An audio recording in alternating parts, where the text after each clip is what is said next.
things to project the image onto the eye, the convergence, the refraction and accommodation, and allowing more or less light in, again, is going to project those light rays onto the fovea centralis, where our Bestis's vision is located on the retina.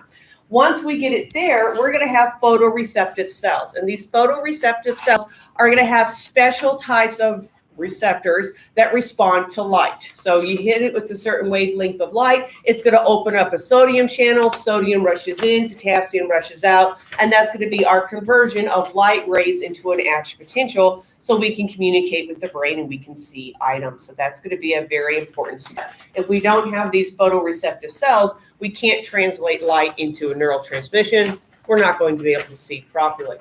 Now, we have two types of photoreceptor cells on our retina. We have rods and cones. Rods are, get this, rod-shaped, and cones are cone-shaped. Okay, so they are pretty straightforward on their naming. So our first ones are rods. We have about 120 million per retina. So we have a lot of these guys floating around.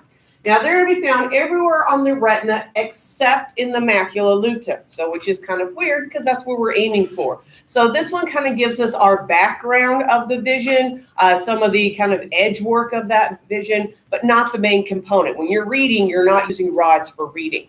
They're kind of going to help complete the whole overall picture, but they're not going to be where the details are going to be. Now, when we look at rods, they're going to have a photopigment called rhodopsin.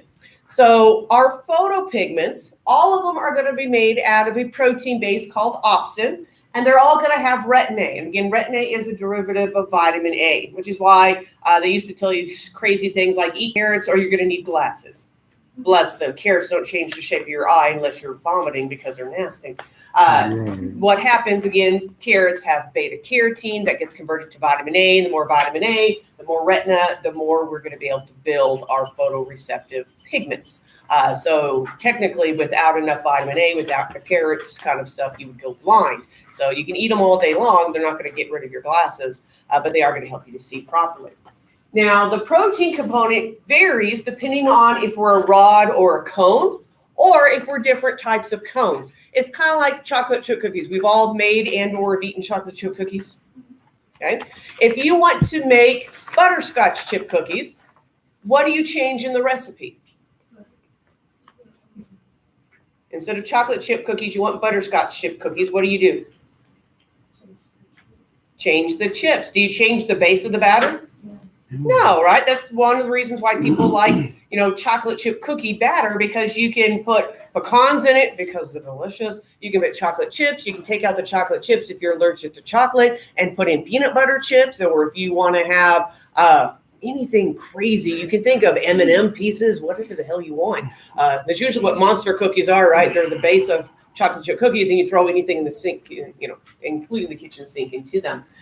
So it's the chips that change the flavor, not the cookie part of your chocolate chip cookies versus peanut butter chip cookies, stuff like that. That's how your photoreceptive pigments are. The retina is kind of like the chocolate chip cookie dough. That dough component doesn't change. What changes is the chips. What changes in our photoreceptive cells are the proteins. So this protein allows us to see the color blue. This protein allows us to see the color green. This protein allows us to see black and white. So that's what changes between the rods and the different types of cones, is the types of opsin or opsin, how you want to pronounce that.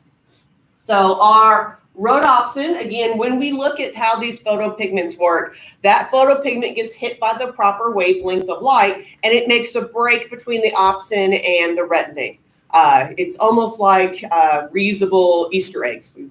It's the season. We've seen them, right? You can use them year after year because they're expensive. But as soon as you pop them open, you can put them back together. That's how these pigments work. When the light hits them, they pop open, and breaking apart that pigment opens up a sodium channel, so sodium can rush in and potassium can rush out. Now, once we break open, we can't receive light anymore. We can't translate light rays into action potentials until we form back together. And then as soon as we break down, we open up that sodium channel again. Now, these guys, in order to recombine, in order to make the opsin and the retin A come back together, like that Easter egg, you have to have complete darkness. Okay, so these guys work best when it's dark outside. It takes about 20 to 30 minutes for maximum sensitivity to darkness. So this is something we've probably experienced. One, if you go to the bathroom in the middle of the night, and as you're walking to the bathroom, you can kind of see everything, even though it's dark. You turn the bathroom light on, turn your, do your business, turn the bathroom light off, and run into everything on the way to the bed. Like, oh, you avoided it. You could see the stuff until you turn the light on, and then all of your rods go boink, and it's going to take about 20 minutes for them to come back together. So unless you're sitting in the darkness in your bathroom for 20 minutes, no judgment. Sometimes we have those days, but you're going to run into stuff on the way back. Same thing happens again when you go to the movie theater. At the first couple of minutes of the movie, you can't see anything going on in the audience. By the end, unfortunately, you can see whatever the audience is doing around you. Movie theaters, inappropriate places to do certain things. So we have about 20 to 30 minutes for them to be super sensitive, for all of them to come back together so they can break apart. Now, rhodopsin is so sensitive to light, just trace amounts of light is enough to break apart the photopigment. Candlelight, starlight, moonlight, all that kind of stuff that isn't very strong, but it is strong enough to break them apart. These guys are specialized for night vision because once it gets bright, they all break and they can't come back together until it's dark. So right now, all of your rods are sitting there broken, waiting for it to get dark up in here. You're going to be waiting for a while. It's the middle of the day until they can come back together. So they're going to be specialized for night vision. They're going to be specialized for seeing black and white tones. This is why if you've ever noticed in the dark, it's hard to discern certain colors. You'll usually hear this like on police shows. It's like, it was a dark colored vehicle. It could have been red or blue or brown, maybe black or green. You're like, those colors look nothing alike. In the dark, you're just seeing shades of gray. Good luck figuring out what color it is because you weren't fully stimulated enough to see color. You're just seeing those dark tones on light tones, that kind of scenario. This is also one of the reasons why pirates used to wear patches. Okay, if you've ever wondered why we always see them with an eye patch on, it's not because there was a lot of blind pirates. It's rough, but it wasn't that rough. They did that on purpose because below decks, it was dark. You might have a candle on the floor in order to see stuff.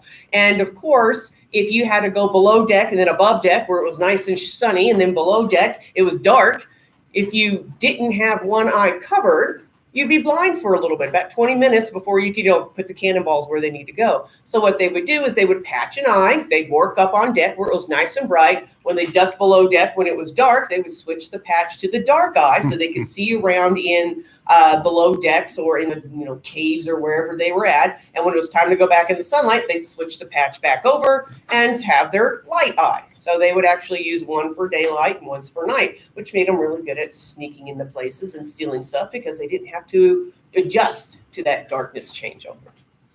Now, Nycteopia, anytime we see Nyct, that usually means darkness or night. It's actually named after the goddess of night. It's a Greek goddess. So that is night blindness. You're not able to see at night. What happens? You don't have enough vitamin A. And when you look at how the eye is formed, vitamin A, again, makes up that cookie base. And again, it's just like if you were making chocolate chip cookies and peanut butter chip cookies, but you didn't have enough dough, you're definitely going to make the one you like first, and then any leftovers are going to go to the other guy.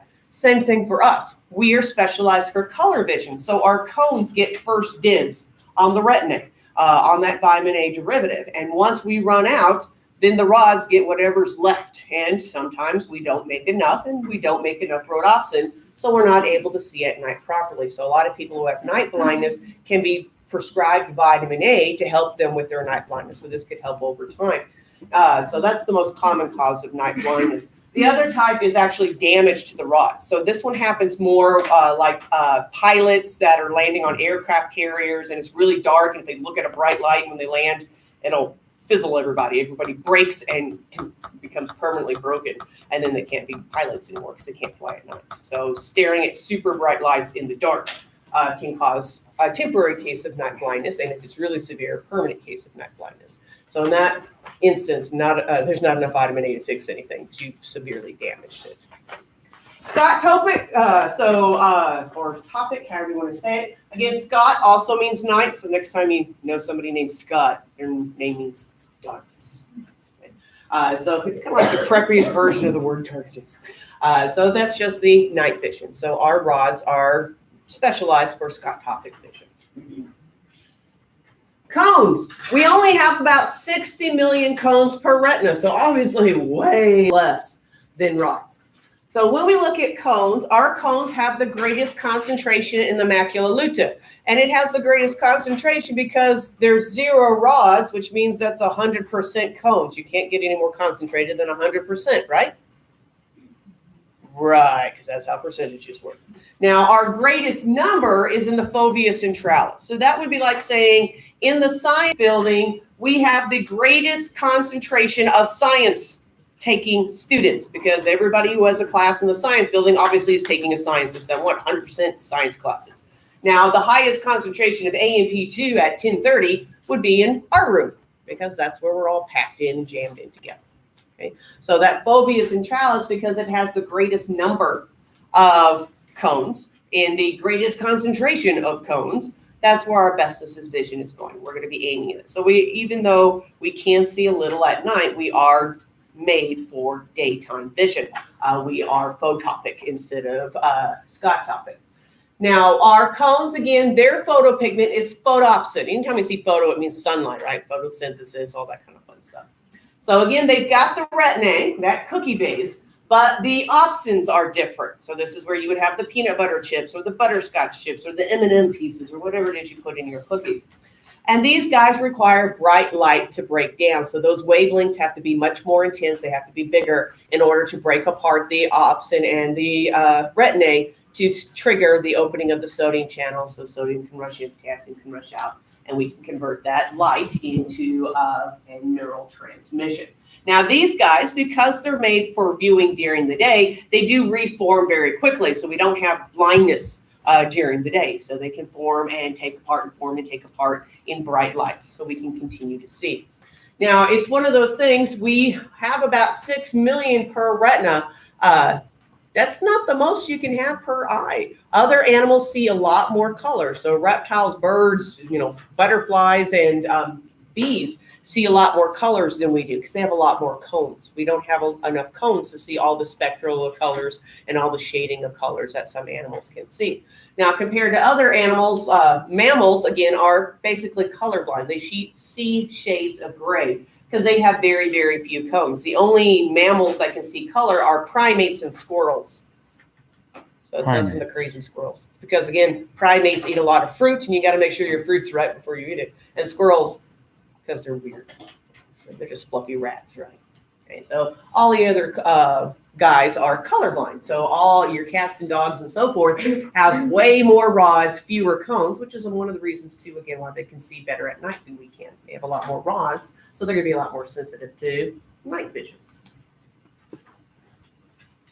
So each cone is going to be responsive to a different wavelength of light, which is why we're able to see different colors. So you have the different wavelengths, and we're not going to go into the mechanics of light. I'm sure there's a class out there that does that kind of crap. But they come in different wavelengths. So if you are this type of cone, you can deal with this wave to this wave. If you're above or below, you can't be picked up. And this next cone does this way to this way. So depending on what wave we're looking at on that color, certain cones will open up, will break apart the rhodopsin, the photopsin into opsin and retinae, triggering that action potential. So the color that we see depends on the combination of cones that get stimulated. So if only red cones get stimulated, we see the color red. If some blues and some reds get stimulated, then we see the color purple. And if we see more reds than blues, it's going to be a bit more on the magenta side, wine colored. If it's more on the blue than the red, it's going to look more like violet and periwinkle. So you get a whole different kind of variations depending on who gets stimulated and how they get stimulated. So our different types we have red cones. They're called urethral because ureth means red. We have green cones, which are called chlorolate cones. Again, chlora means green, like chlorophyll, chloroplast, not really chloroform, but you get the picture. And then cyanolate, again, those are your blues, color cyan. Okay, so that's one is notorious for preventing you from printing in black and white. I don't know what it is about color printers, but they're like, oh my God, you're out of blue. You're like, yeah, but I'm printing with the black ink. Leave me alone. So those are the three types of cones, and we get a combination of those three to give us all of the colors that we're able to view. If we stimulate them all at one time, we get the color white. Okay, so it's the opposite of art class, right? When you mix everything together in art class, it's supposed to make black, but it's usually this weird, murky brown ugliness. See, somebody agreed with me. All right, so it's the opposite. In all the guys getting stimulated, we're going to see the color white. That's why if you're staring at a white surface, it hurts your eyes more than if you stare at a dark surface. This is very noticeable, like if you're out and it's sunny and there's white cars, you're like, oh. Anybody else have problems with white colors? It's horrible. I have to put sunglasses on when I grade sometimes. If nobody gets stimulated, it's black, right? Because nothing's more relaxing than being in a dark room because you're not being stimulated. So if nobody sends a signal, you're not going to have any color to pick up. So again, that's why we like it when it gets dark. We like the color black is more soothing, more relaxing than the color white whenever you look at those because of the way they stimulate the cones or not stimulate the cones. Color blindness. This is where a group of cones are missing. Some of them can be completely missing, or we may just be missing a few. So depending on which ones are missing, which combination are missing, you're going to have differences than the normal color vision. And there's different types of color blindness. The most common is the red-green, where you can't tell the difference between red and green. So I imagine Christmas is very boring. It all looks the same. This is one of the reasons why we have standardization with driving, right? You'll notice the green light is always on bottom and the red light is always on top. That's so the colorblind people don't kill us all at traffic lights. Okay? So it's the bottom light is the one that's going to be green, so you know it's going, and the top one's going to be red, so you know it's stopping. This is also, again, why if you're colorblind, you can't be on the bomb squad, right? Cut the red wire. I don't know. If I was going to make a bomb, I'm never going to make a bomb. I don't know how to make a bomb. But if I was going to be super evil bomb maker, I'd make all my wires black. Yes. Then it'd be one of those, cut the red wire. It's like, oh, man, they're all the same color. It's like, evil. Okay. I'm not going to do it. Don't turn me in. I don't know how to do it. I've blocked all my chemistry classes. Now, with your color blindness, red-green color blindness is a sex-linked recessive trait. So that means it's mom's fault. Go figure, right? Red. So what happens, again, when you are a girl, you're an X and a Y, or an XX, excuse me. Almost had a Democrat moment. If you are a boy, you're an XY. Now, with sex-linked recessive traits, the Y doesn't carry the trait because if you have one leg, you can't carry as much as if you have two legs. So the Y carries much less genetic material than the X. So what happens with sex-linked recessive diseases, and we'll get more into this towards the end of the semester when we do genetics, the trait is carried on the X. So if you are a boy, you get the X for mom and the Y from dad. Y doesn't have anything, so it can't help you. So you have to express whatever mom gives you. So this is why we see males that are colorblind way more frequently than females because they have to express mom's X that she gives. So 8 to 10% of males are red-green colorblind because of that. If you are a female, you get an X from mom and an X from dad. If one of them has a normal gene, whether it's mom or dad, you're going to have normal vision. You're just going to be a carrier for color blindness. In order for a female to be colorblind, she has to get a defective X from mom, so that colorblind gene from mom, and dad has to be colorblind to give his defective X. So it's a double dose of defective X. Which is why you only see 0.4% of females that are colorblind. So ironically, being colorblind is like being a unicorn that you just can't see your rainbow. Okay? So this is why we see it way more in guys. And this is why you'll see some traits skip generations. It's not so much that it's skipping. If your dad is colorblind, you can see fine. Your sons are colorblind. It didn't skip. You were carrying that colorblind gene to your offspring. You just didn't express it because mom gave you a good X and dad is the one that gave you defective one if you're the female passing on the traits. So that's why some of those traits seem to skip because you get a double dose. You don't always have to express the malformation in that gene. So conduction to that visual area. So we do all those processes to project the image onto the retina where we're going to break apart the opsin and the retinate to open sodium channels. Sodium rushes in, potassium rushes out. From there, we're going to go towards the brain. So the light, when it comes through, actually has to pass through the ganglionic layer, pass through the bipolar layer, and then go to the photoreceptive layer, which is kind of ironic that the area that picks up light is actually protected by 2 layers of tissue. So that's on purpose, because if it was touching the space, they could be damaged more easily and you could go blind easier. So we're going to have a little bit of protection there. Once we hit the photoreceptive layer right by the choroid, the black part of the eye, so any light that stimulates those photoreceptors opens sodium channels, excess light gets reabsorbed and absorbed by that blackness, so it doesn't bounce around in there. Once that action potential gets kick-started, it's going to go from the photoreceptive first to the bipolar neuron layer. So we learned about bipolar neurons back in A&P1. We'll be saying that a lot. You learned this in A&P1. So again, you've got one dendrite, one axon, cell bodies in between. So this is kind of like a reading guide. So that's why it's called the bipolar neuron layer, made out of bipolar neurons. So this is our first order neuron. Again, in A&P1, we learned about the series of sensory to the brain. So this is the first order neuron. That bipolar neuron will synapse onto the ganglionic neuron layer. This is your second sensory neuron, so your second order neuron. So that ganglion neuron is going to capture all that information, those action potentials from the bipolar layer, and it's their axons that leave the eye as a part of the optic nerve. So your optic nerve 2 are all the axons leaving the ganglionic neuron layer. And they're going to leave out of the optic disc or your blind spot. Again, that's why it's a blind spot. There's no retina there. There's no photoreceptive cells there because that's where everybody's exiting. Okay? As we exit, that second order neuron, again, is going to go to the brain where it will synapse onto the thalamus and then go on from there. We'll get to that in a couple of slides. Now, not only is the ganglionic layer there with those second order neurons, they're also going to have a pigment associated with them that can break apart due to intensity of light. And that pigment's called melanopsin. So it can't pick up if it's black or if it's purple or anything like that. It just picks up if it's bright or dim. Okay. Again, this is why sometimes you can look at neon pink on paper and it's like, okay, that's neon pink. But other types of neon pink paper, it feels like you're going blind looking at it. Right? Or white cars in a dark space versus white cars in the sunlight, it hurts more. So these layers like, too much light coming in. So they just let you know the intensity of that light as the light passes through those layers to get to the photoreceptive layer.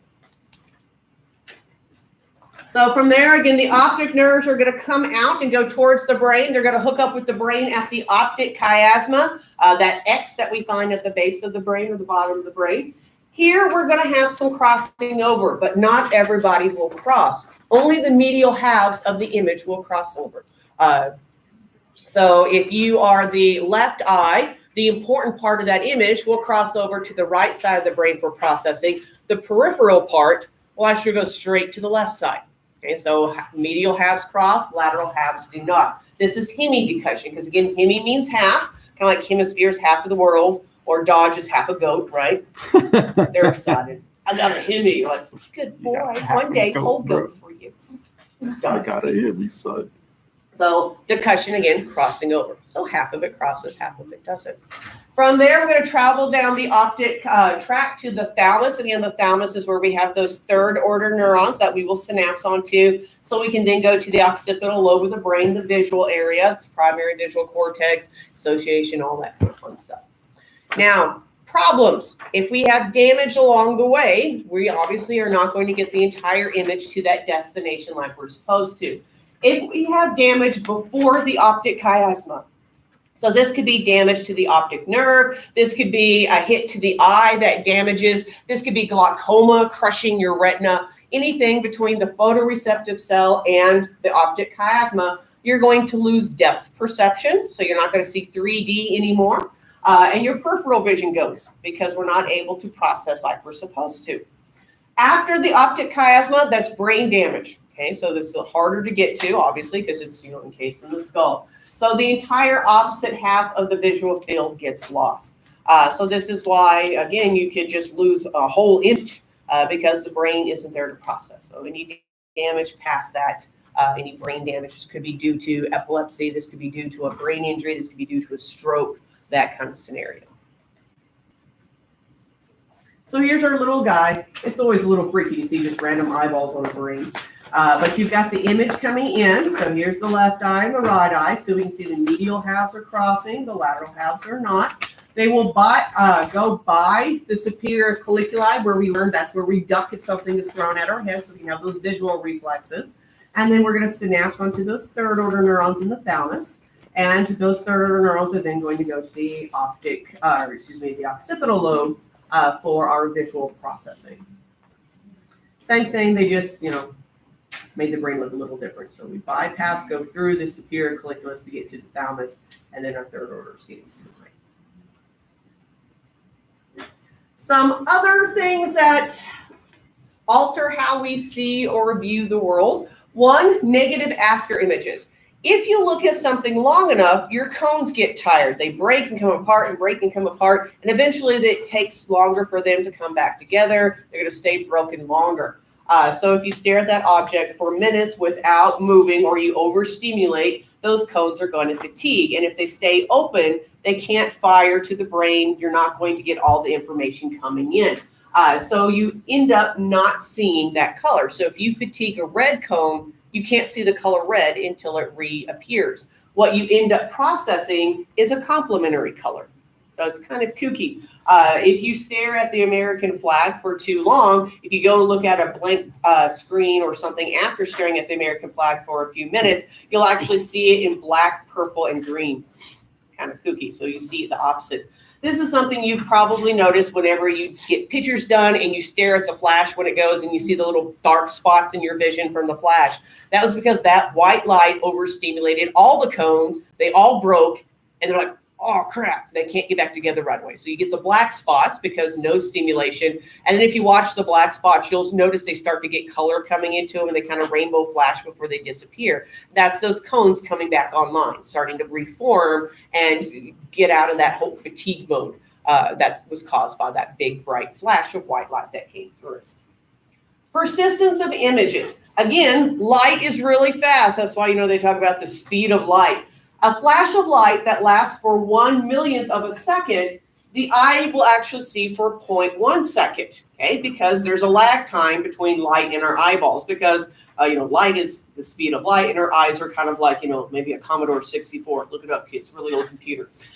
So it takes a little bit for us to get over that flash of light, get over that minuscule little flash that happens. What tends to happen, we get a lag time. Just like if you're playing a video game online, when you get a lag time, sometimes you see the image kind of blur across the screen. That's how we see everyday life. All of our eyes lag. And that is the reason why things move fluidly. In real life, if we were able to see at the speed of light, everything we move is actually very mechanical, very jerky, just like a single picture. We blend them together because the way we stimulate a little bit longer than light actually lasts, just like flipping through a cartoon book. So that is going to be important to blend images together so we move fluidly. If you manipulate or control that flash of light, you can start to see what it's like in real life. This is what strobe lights do. And this is why strobe lights are so weird and everybody looks so mechanical with the strobe lights, because you're controlling that flash of light and preventing the blur from happening. So you're not able to see a blending of that person's movement. So it looks more robotic or more freaky, which is why they like using fun houses and stuff like that. Eye color, because it tends to pop up every now and then. How come your eyes are the color they are? So eye color is due to melanin, again, because melanin is the only pigment that humans produce, that mammals produce. And we learned this, of course, in, guess what? AMP1, back with our skin. So melanin, again, is that brown-black pigmentation produced by melanocytes. And we have a combination of the melanin and the pigmented epithelium. So when we look at the iris itself, so the iris has two layers to it. The anterior surface, the one that's more forward in the eye, because it's connective tissue. And again, fibroblasts make fibers, make collagen fibers and so forth. That's what's going to give you the starburst and the lines within your iris. And again, those are pretty much genetically determined, which is why you can use things like iris scans to, get into secret vaults in movies and such. They look at the pattern of those collagen fibers that have been produced by those fibroblasts. Now, behind that layer, we're going to have pigmented epithelium. This pigmented epithelium is kind of a lavender blue color. If you find an albino, do ask permission. It's kind of weird to just stare at people. So it's hard, right? There's one that goes to my Walmart, so every now and then I see him. It's like, don't stare. Don't stare. They have the best skin for tattoos because all the colors are going to be, you don't have a freckle in the middle of a tattoo. Okay? But anyway, when you look at somebody who is albino, their eyes are kind of this icy purple color. That is the color of the posterior surface. Now, of course, when you have melanocytes that produce melanin, you're throwing up some shade in front of that, a little bit of melanin molecules. So when you've got that icy purple color with a couple of melanin sprinkles, that gives you the color blue. So if you have the really blue, icy kind of color, you barely produce any melanin. When you have darker blues, you're producing more melanin. If you produce even more melanin, that's when you get greens. And then you produce even more melanin. That's when you get the hazels or the gray color eyes. And in a lot of melanin, you get brown eyes. And of course, eventually you get like shark eyes like Sylvester Stallone, where he made all the melanin and you can't see any of that blue behind there. So the amount of melanin you produce is going to give you the shade within your eye. This is one of the reasons why a lot of babies are born with blue eyes, and then over the first year they get darker eyes and eventually go brown. That's because they have to make melanin, and you make it better in the presence of sunlight. So it's very common for kids to change their color of their eyes in the first couple of years. Some have a lag time. I had a friend back in high school. She was blue-eyed until about first or second grade, and then she started going brown. So she never made it. Her eyes ended up tan. So weird. It was like a dog's eyes, because it was kind of that yellow brown. I'm like, what do you put on your license? Because that ain't brown. She's like, hazel. I'm like, yeah, it's freaky, man. You need to pick a color, because that's yellow is weird on people. But that was her issue. She didn't make melanin fast enough. Put that child in the sun. Give them some melanin. So this is also why, as we age, our eyes might get paler, because as we get older, we produce less and less melanin. So everything pales: our hair, our skin, our eyes. And sometimes in very old people, you'll start to see those blue rings around their iris. Those blue rings are where the melanocytes have just completely stopped making melanin, and you're seeing that pigmented epithelium behind. So that's why it's kind of a bluish purple ring for a lot of people, because they just don't make the melanin there. Now, eyes changing color, this can be due to several factors. One, the type of lighting. So fluorescent lighting is different wavelengths than natural lighting, which is why something looks different under fluorescent than it does in real life, because of the way the wavelengths are hitting. So that can also affect the color of your eyes, how people are perceiving them. Also, blood flow to the eye. So some people, especially those blues, sometimes will go green if they're tired, or if they're angry, or if they've been crying a lot. Basically anything that brings more blood to the eye. Because if our eyes are slightly bloodshot, we have more blood going to the anterior surface. So not only do you have the brown obscuring the blue behind, but you do have a little bit of more blood going there. So sometimes those people will go green. So those blue people that go green with their eyes, it's usually due to blood flow to it. So it might be because they're tired or excited or something along those. So usually sympathetic division. Yes. But then your clothes also helps you get like a different kind of eye color too. Right? Yeah, part of that is reflection, and then sometimes the blood flow with it. Yeah, people's eyes are weird. So what happens to the melanin in the eyes to people that have that laser surgery to remove the dark brown? What is it doing to their eye? It's using the laser to burn away the melanin, just like they would to get rid of freckles. And does it come back? Can it regrow? If the laser kills the melanocyte, no, because they don't replicate. And that's why you can get cancer in the eye that's due to sunlight exposure. So melanocytes can become malignant melanoma in the eye. It's just harder to do because of the lack of blood flow to the eye. But if you kill the cell, it's not going to come back. So the paleness will be permanent. So I see on TikTok where these people taking their other eyes. How is that possible? Like the actual iris itself? Yeah, there's like a laser that shoots. Yeah. And Not that I'm saying know. TikTok is the most accurate of locations to get Of course, stuff. yeah. Really, the internet. But yeah, just like you can use, usually with your skin, they don't use lasers because that's a waste of laser, but they'll use creams to kill melanocytes and limit melanin production. You can do the same thing with the eye with lasers and stuff like that. So treatments, sometimes topical treatments. Honestly, it's just eye color. It's like, it's shooting me in the face. Maybe my eyes will change color. Those people have more money than sense. They should share with the rest of us. What disorders are we excited? Yay, the end is near for eyes. I didn't do disorders at the very end because it'll be like, remember remember last week when we were talking about eyes? So we're going to do the eye disorders and then we'll move on to ears. So our first ones we have are cataracts. So cataracts are a loss of transparency to the lens of the eye. Again, when that protein is formed like it's supposed to, it's crystal clear, light goes through it, kind of like a crystal. What happens is if we disrupt that protein, if we start to break down that protein, it's going to get milky. It's kind of like when you have a lens or a piece of glass and you keep scratching it, it's going to get rough and you can't see through it anymore.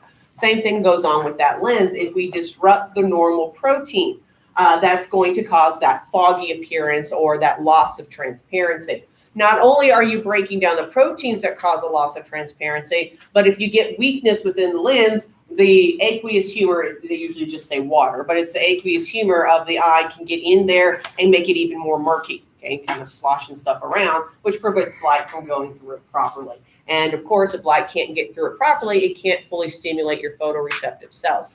So people who have cataracts, especially in the later stages, they can have problems with seeing things. The colors are not as vivid as they should be. Again, it's just like wearing sunglasses. And if they get darker and darker, it's harder and harder to see, except the sunglasses are in your eye. Okay, they're your lens having these problems. This is the most common disorder resulting in blindness because if you can't get light through the lens, it can't get to the retina and you're not going to be able to see things. Now, it can occur at any age because it can be due to anything that damages the lens, but we do see it more frequently in older people because as we get older, it gets worse because we get a lot more wear and tear on our body and we don't replace our limbs or anything like that. We can't heal problems with our limbs. So as we get older, we accumulate more and more damage to it. So causes of cataracts, injuries. So hit your eye, that kind of scenario. Radiation, which is why they tell you don't stare at the sun during a solar eclipse and don't look at, green glowing goo coming out of places, that kind of stuff. Steroids, right? So you'll be big and full of acne and shrunken testicles and blind. Don't do steroids, kids. Okay. And then, of course, eye diseases, whether it's amoebas that get in your eyes or parasitic worms that get into your eyes or any other kind of disease that can cause this. So how do they fix it? Get rid of the lens, okay? Your body can't heal it. It can't fix it because once you have that lens, it's there. Again, just like the rest of the eye, it's formed during fetal development and you have that same lens, that same eye for the rest of your life.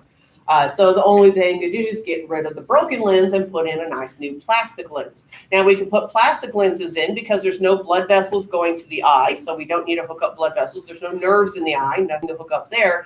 And there's not a lot of immune responses for the eye in general, but being plastic, it's definitely not going to cause any kind of reaction.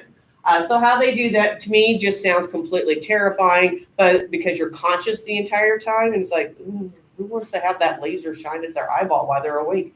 To me, that's just creepy. But essentially what they do is they go in with their blue lasers and they make a small cut between the cornea and the sclera, the clear part and the white part of the eye. They'll go in and they'll first sever the connection to the suspensatory ligament. So usually at that point, the patient's like, I saw all of red and everything went fuzzy because they just ripped out your lens. Then they chop up the lens, pull it out through that tiny hole, and they put the plastic one in, pop it in place, kind of like a pop tit, and reattach it to the suspensatory ligaments. Now, after the surgery, you'll always see people with those super dark sunglasses. And that's because if they've had that cataract, obviously if it's to this point, nothing's getting to the back of the eye.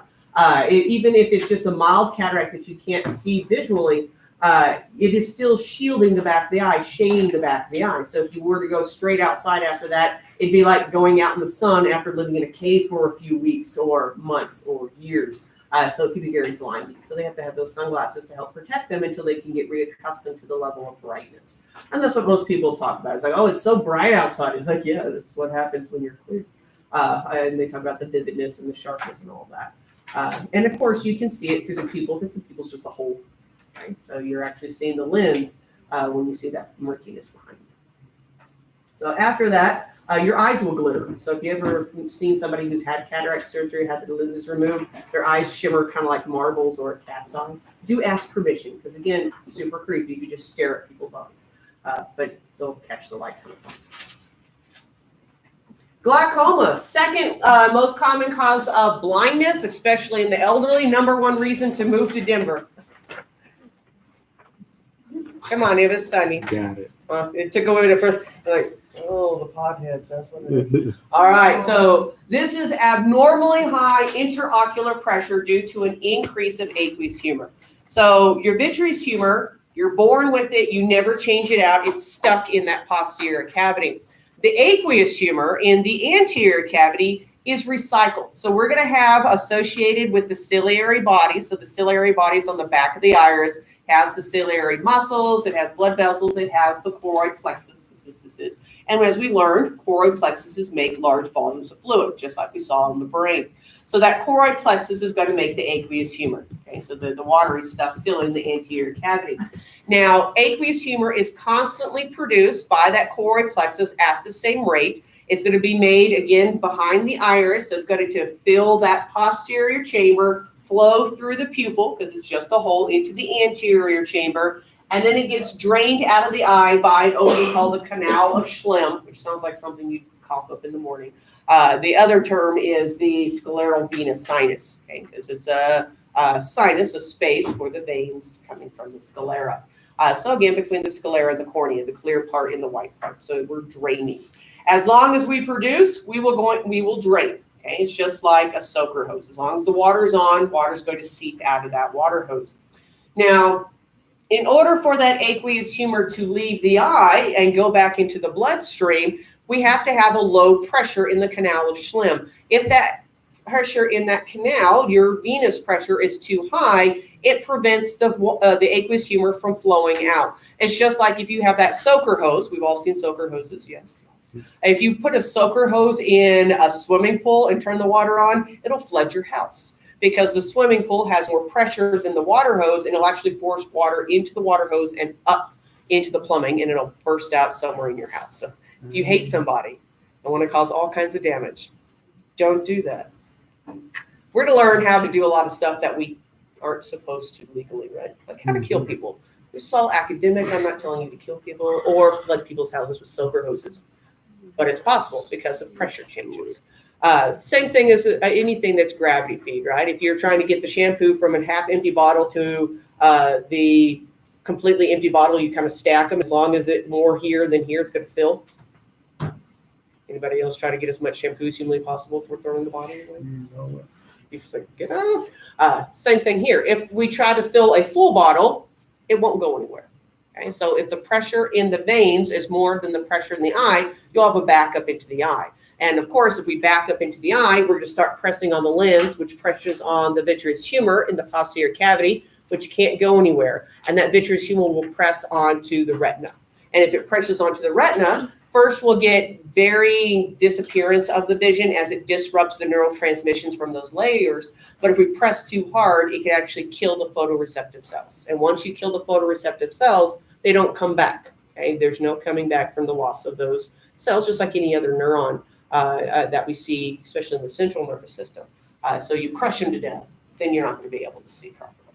Okay? So our normal pressure is 16 millimeters of mercury, not very much pressure. This is the one they test you if you go get your eye done and there's the little puff of air or that weird tool that they put to your eye. They're like, okay, don't blink. And they're like, and you're like, the worst part. But basically it's like squeezing a soccer ball. If you squeeze it enough, we know we have the right pressure. If you can't squeeze it at all, there's too much pressure. Okay, so they measure the squeezy to make sure the pressure is correct. And if it's higher than 16, you could start to have issues with glaucoma and problems that way. And on average, we replace again every 90 minutes. So you do have to have that constant drainage. Now, in case you wondered, how does marijuana help treat glaucoma? Because the question pops up a whole lot. It actually doesn't do anything for your eye. Okay, so it doesn't fix the problem of anything with your eyeball. Have you ever seen somebody high on pot stress? No, they're like very calm. It's great. It lowers blood pressure. Okay, so that's all the marijuana is doing. It. You could take a prescription pill to lower your blood pressure, or you get high as a kite to lower your blood pressure. When you have low blood pressure, if it's lower than that's in the eye, you drain properly. Okay, so marijuana doesn't cure crap. Basically, marijuana relaxes you. And if you have problems due to being stressed, marijuana helps because it forces you to relax, just like any anti-anxiety medication. So unfortunately, you'll get a lot of potheads like it cures. It's like, don't cure crap. Okay? It just relaxes you. So marijuana is like smokable yoga without the muscle strains. So in theory, it allows your body to relax and heal, or like rejuvenate. No, it just lowers your blood pressure. Okay. So sleeping does the same thing. Yoga does the same thing. So anything that can like lower your blood pressure and cause you to relax can allow your body to start healing itself. With this case, it's not a heal, it's just a drain. So we're draining properly. Mm. Gotcha. So anything that relaxes you. Yeah. Would that be something that's prescribed for people with high blood pressure, not glaucoma? Yeah. They just use that as an excuse. Oh, I have glaucoma. Yeah. You just get on blood pressure medication and you're going to fix that problem too. Bless you. I know. The only time you get potheads to really think is how to make pot legal. How can we fix this? It's okay. The Girl Scouts benefited from it, right? What? Girl Scouts sell cookies outside the dispensaries and make fun. And then potheads are hungry. Oh my God. Crazy. Don't do drugs. Okay. Oh, looks like someone's coming home early from school. All right, conjunctivitis, that's just pink eye. Again, it is an inflammation-itis of the conjunctiva. The conjunctiva is the pink lining of the inside of the eyelid as it loops around to attach to and touch the eyeball itself. So things that can cause it, the contagious versions, again, anything that makes you snotty or mucousy. So pneumonia, staph, flu, anything that's going to give you nose boogers can give you eye boogers if you get it in the eyes. The non-contagious forms, which, good luck telling the school that, no, it's pink eye because they were up all night. They're like, right, they're home.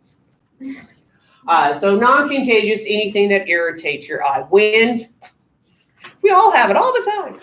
Smoke, pollution, glare from snow, sand, or water. So sometimes when people come back from skiing, they're extra sunburned and their eyes are irritated. So they can get get pink eye. They get more irritation, more blood going through that area. Macular degeneration, the leading cause of blindness in people over 75. The good news is you made it to 75. Oh, come on now. Not everybody can say that. So that's a good number to get to. So what happens? Just like the name suggests, you have a deterioration of the retina in the area of the macula lutea. And of course, if you're destroying the area that we're projecting light onto, you're going to go blind because you can't see the light because you're killing the cells that should be able to pick up the light. And there's lots of things you can do. There's oral medications to help encourage the health. In severe cases, there's shots that you can get, which again sound disturbing because they have to shoot the retina. So they'll have the shot go through the pupil into and then stabby eyeball things. Kind of creepy. Scotomas, abnormal blind spots in a fixed position. Again, anything that damages, so glaucoma can cause this, macular degeneration, an injury to the eye, anything that has killed off some cells of the retina so you can't see from that one area. It ends up being a blind spot. And then floaters, which, sometimes you see floating around your field of vision. So small spots or images that go across your eye. Now, sometimes they're temporary if they're on the surface of your eye. So you're outside and it's really dusty, windy, and a dust particle floats across, you're going to see that floater. Sometimes they're permanent. If you have cellular debris in your vitreous humor, the vitreous humor doesn't recycle. So you might have a floater that you recognize as like, I've seen you before. It's floating in your vitreous humor. And if it floats in front of the beam of light directed at your macula lutea, you're going to see it. Just like, look at that right now. Hold on. There I am. I'm a floater. Okay, so once it floats out of the way, it's gone, and then it comes back and you see it. So it's basically cellular debris shadow puppets onto your retina. Typically, they're not of any major concern if you just got one or two that you've had for quite a while. If you see a whole bunch at once, like you wake up one day and all of a sudden there's a bunch of them there, do seek medical attention. That could be an indication that you've had damage to the eye that caused cellular debris to happen. And we want to make sure that that damage is something that isn't going to cause major issues. So people, again, who have glaucoma or macular degeneration may see more floaters as cells start dying off and bits of them end up in the vitreous humor. Questions about eyeballs? Moving on to your ears. So again, your ears are going to have two senses. You have hearing and the balance and equilibrium, and they're all associated with the inner ear. The job of the outer ear and the middle ear is to conduct stuff to the inner ear so we can process it. Okay? So the organs of hearing and equilibrium for the inner ear, some areas, some structures. We've got the bony labyrinth. So the bony labyrinth is encased by bone. That's why it's called the bony labyrinth. So that's the temporal bone that encases the inner ear component. Now the bony labyrinth is filled with perilymph. Again, perimeter lymph is fluid. So the fluid around the outside. So it's kind of shown here as this green color. The membranous labyrinth is bound by a membrane. It's the term membranous labyrinth. And the membranous labyrinth is going to have endolymph, inside fluid. So it's shown here as the blue. It's kind of like if you've seen where they do balloons within balloons. It's usually like a balloon Mickey Mouse head inside of a big clear balloon with little glitters and stuff like that. It's real expensive. That's how this is. Now, being a membranous labyrinth, we have more mobility because the membrane can shift and move a little bit. The bony labyrinth, no give, because bones don't give. So they have limited ability to deal with changes in fluid volumes or anything like that. And the membranous and bony labyrinth are continuous. So they're going to be found in the cochlea of the inner ear, through the semicircular canals. They're all going to run into each other. So endolymph can be in the semicircular canal today and be in a cochlea tomorrow. So when we look at the areas of the inner ear, we have 3 areas, each with their own functions. So we're going to have the cochlea. Cochlea is Latin for snail shell. It's the part that looks like a snail shell. So the cochlea is where we're going to have hearing. We're going to have the vestibule. This is where we're going to have fun words that I have difficulty pronouncing. When I'm saying vestibule, I'm not saying vegetable like a carrot. Okay, I'm saying Latin for foyer, which is a room before a room. Okay, so we are usually aware of vestibules going into fast food restaurants, right? When you go to McDonald's or Slotsky's, you go into a little room before you go into the main room so the napkins don't block the tables in the wind. Or a church. Or a church. Okay, so in French, that's a foyer. In Latin, it's a vestibule. Okay, so again, not saying carrots, I'm saying vestibule. And we'll see this term a lot because it's just a space before a space. So we've got them in our mouth, we got them in our exit ports, that kind of stuff. So we'll say that word a bunch when we go through. Now, the vestibule, that one, it's almost like the head of the snail, if you want to use your imagination. It has 2 regions called the saccule and the utricle.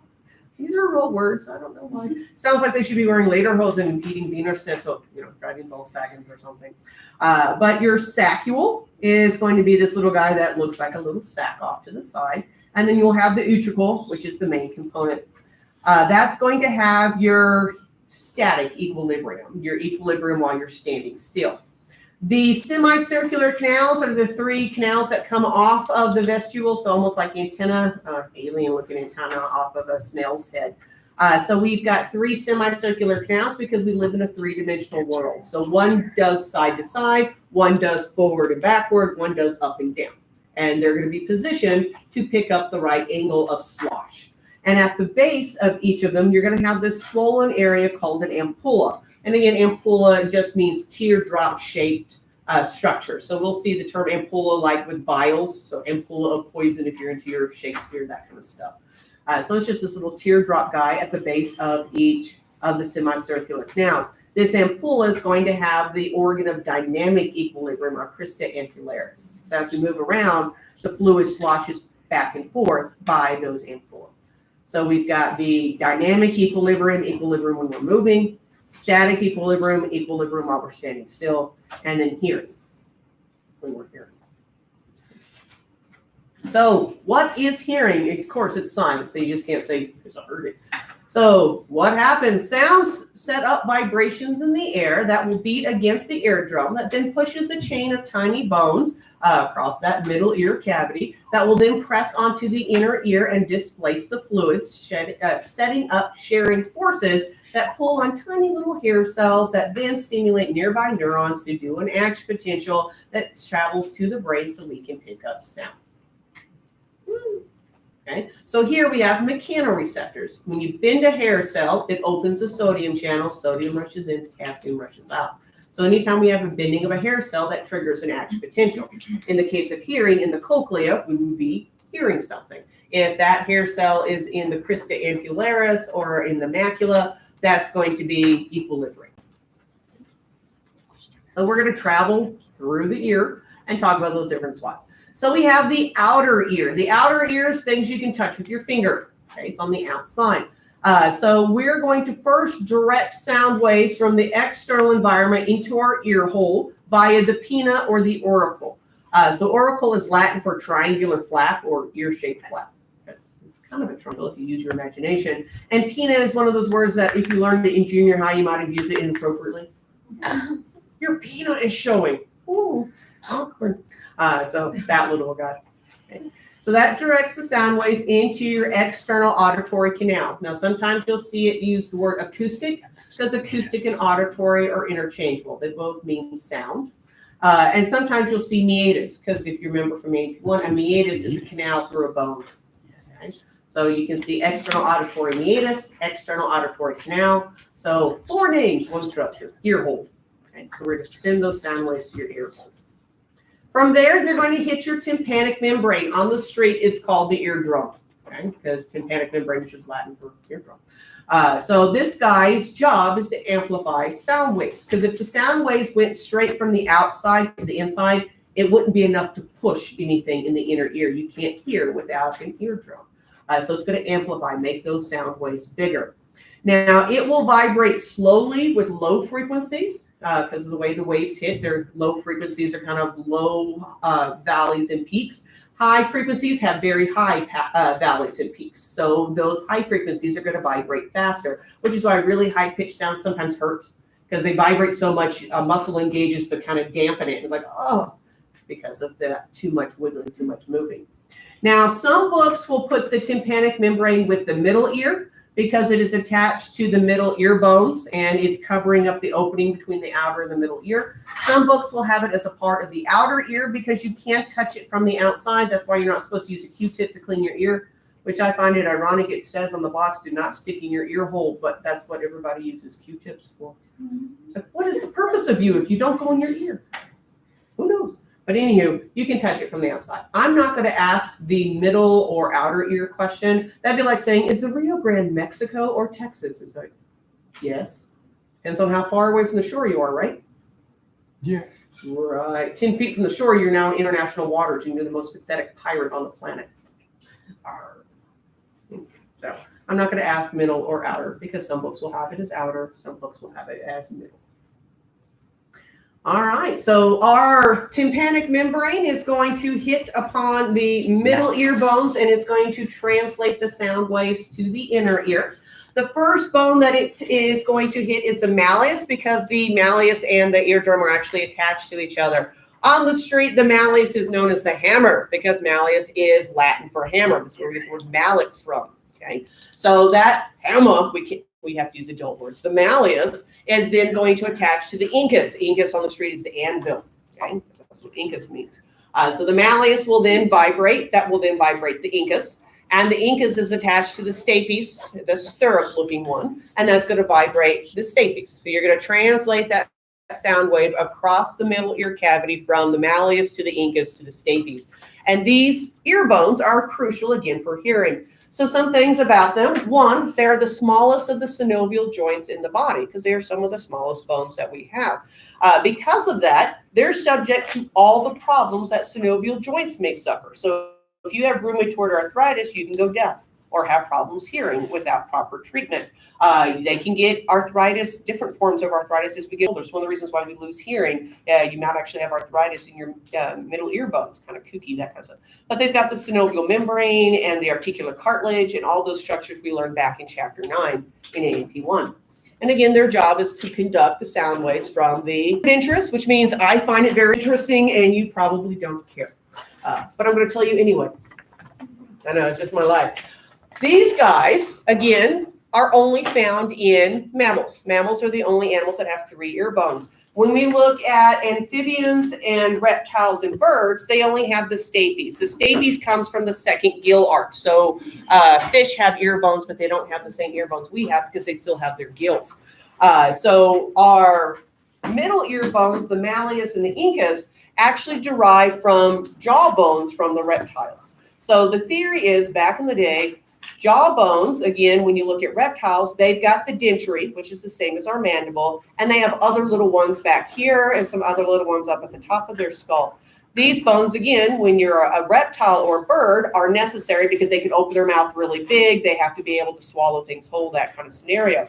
But as mammals, we've got special teeth. So we have to have better base for grinding and chewing because mammals are the only ones that actually chew their food. Everybody else rips and swallows whole. So when we developed teeth to help us eat grass versus meat, we had to have better anchor points into the dentary. That means the other bones were able to get smaller and smaller and smaller. Over time, they got so tiny, back towards the back of the jaw, they just popped off and migrated to the middle ear.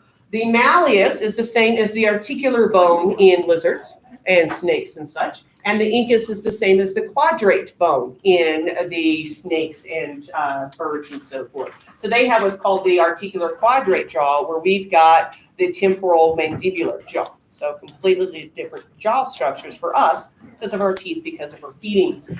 We know about all this, again, looking at the fossil record. So if you remember Dimetrodon, you better remember Dimetrodon. Shame. Dimetrodon is so sad now. Oh, I totally recognize Dimetrodon. Now you do. Hey. We know him. If you watched your last Jurassic World, that was all the guys that were hanging out in the cave trying to eat Ellie and Alan before Ian Malcolm saved them from the cave. So anywho, when we see this little guy, he's adorable. A lot of people go, dinosaur. No.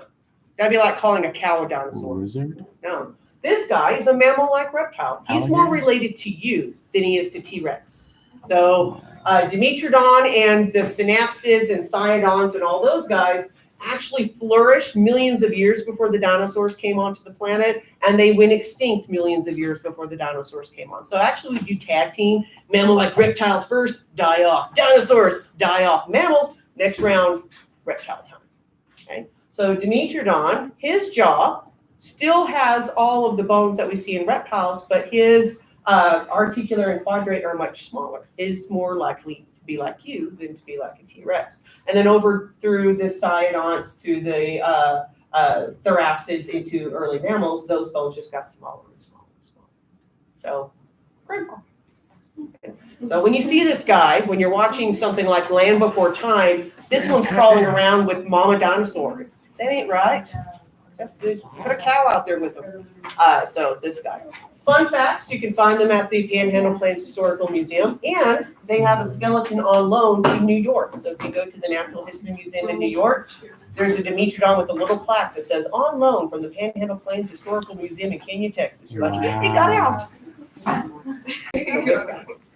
So now you can tell your friends and family, that's not a dinosaur. Got it all wrong. All right, tomorrow, inner ear.